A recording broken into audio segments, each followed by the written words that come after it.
Me lembrei do caso do Vladimir Herzog, né, o jornalista que foi preso e foi morto pelo regime militar. Enfim, eles divulgaram uma imagem dele como se tivesse cometido suicídio, né, numa posição que seria impossível dele ter cometido suicídio. Relembram pra gente esse caso, por favor. Essa fotografia famosa foi tirada por um fotógrafo chamado Simvaldo, né?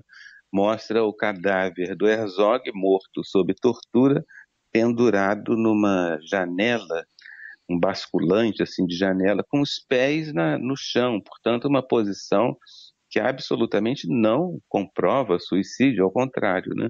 Foi uma armação e é uma foto muito famosa e de um dos casos mais conhecidos. O que é pouco conhecido é o fotógrafo.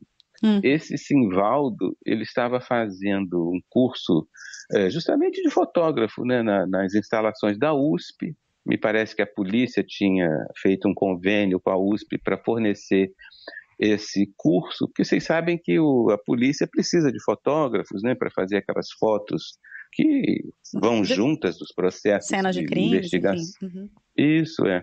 E esse jovem, ele estava fazendo, tinha conseguido esse emprego e estava fazendo o curso que cabia fazer porque tinha sido contratado pela Polícia Civil. Um dia ele estava na aula, chegam militares, escolhem aleatoriamente ele e o levam para as instalações do DOI-CODE, ele com equipamento fotográfico, e chega lá, o Simvaldo se dá de cara com essa cena grotesca de um cadáver pendurado na janela. Os militares mandam ele fotografar, justamente eles queriam uma foto para, digamos, demonstrar que foi suicídio e não tortura. Exato. Né? E é a foto famosa do Herzog morto, e depois esse Simvaldo, ele foi chamado para outras operações como essa, acabou ficando traumatizado com isso, conseguiu fugir para os Estados Unidos, onde ficou muitos anos, só, se não me engano, foi em 2003 ou 2013, ele foi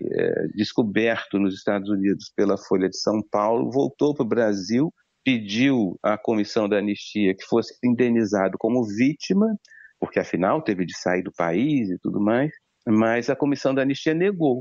Então vocês veem aí que é uma área de sombra, né? Simvaldo, o fotógrafo do cadáver de Herzog, ele foi vítima porque foi obrigado a fazer esse tipo de trabalho, ou ele foi um agente da repressão porque afinal estava na Polícia Civil fotografando. São essas áreas de algo sombra muito que às complexo, vezes... né? É muito mais complexo do que a gente imagina, né? Mas quando o ministro falou assim, precisamos de provas de torturas, o que eu achei curioso, interessante, é que, por exemplo, no caso do Vladimir, eles queriam produzir uma prova justamente do contrário, né? Que ele teria se suicidado. E isso é uma prova, na verdade, da própria tortura e do assassinato do jornalista, né? Se ele queria uma prova, por exemplo, claro que eu não estou relacionando, esse caso não era o caso que estava sendo analisado pelo ministro, né? Mas está aí uma prova, né? A foto do Herzog é realmente a prova de que havia tortura, né? E não a pretensão dos militares de demonstrarem que aquilo foi um suicídio. Logo depois dessa foto, o presidente Geisel determinou que não houvesse mais esse tipo de coisa no Segundo Exército, mas pouco tempo depois, poucos dias depois, houve outro episódio do gênero com a tortura e assassinato do operário Manuel Fiel Filho, e esse episódio é que então leva à demissão do general comandante do Segundo Exército, que afirmaria, vamos dizer assim, a proeminência do presidente Geisel durante o fim do regime militar.